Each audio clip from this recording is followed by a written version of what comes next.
Перед Заремой Цулоевой стояла непростая задача – творить вручную по лекалам, следуя примеру мастериц Средневековья. На создание курхарса у женщины ушло несколько месяцев. Когда первый раз я воочию увидела их, была очень удивлена тонкостью работ наших мастериц, наших предков. И, честно говоря, даже не думала, что настолько были искусные искусные рукодельницы, потому что очень аккуратные, мелкие стежочки и тонкость работы, конечно, удивила меня. Это точная копия одного из курхарсов, найденных при обрушении солнечного могильника в Цоре в прошлом году. Тогда нашли 11 женских головных уборов и множество других ценных артефактов древности. Высокая шапочка, напоминающая рог серны. Первые упоминания о курхарсе датированы еще 17 веком. Говорится, что вот курхарс, он символизирует или напоминает клюв птицы.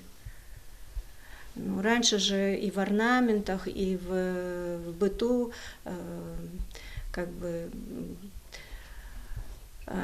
опирались на то, что видели вокруг. Чаще всего основу таких головных уборов составляли войлок или персидская кожа. Сверху конусообразную шапку обделывали в 2 слоя китайским шелком, атласом или парчой всех оттенков красного. Курхарс носили преимущественно с височными кольцами, заявляют ученые-историки. Отчасти пролегал и через территорию современного Кавказа, и поэтому тот факт, что в этом склепе нашли такие головные уборы, изготовленные из таких, скажем, дорогих материалов.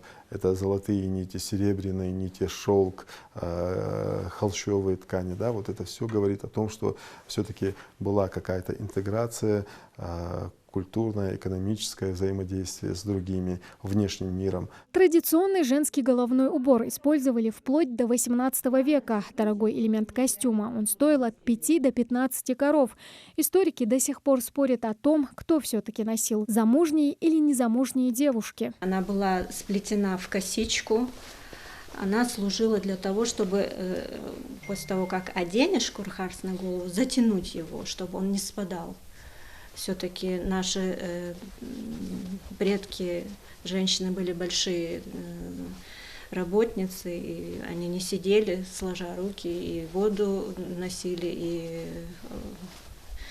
за скотиной смотрели. И я думаю, что курхарс должен был плотно облегать голову и не спадать. Республиканский дом народного творчества успешно работает над созданием реестра объектов нематериального культурного наследия, куда в скором времени войдут 13 объектов. Это и войлочный ковер «Истинг», в том числе и такой элемент женской одежды, как курхарс. Кстати, технологию войлочного ковроделия представили в антологии народной культуры. В ней собраны 100 объектов культурного наследия. Тамара Хшагульгова, Султан Булгучев, Новости 24.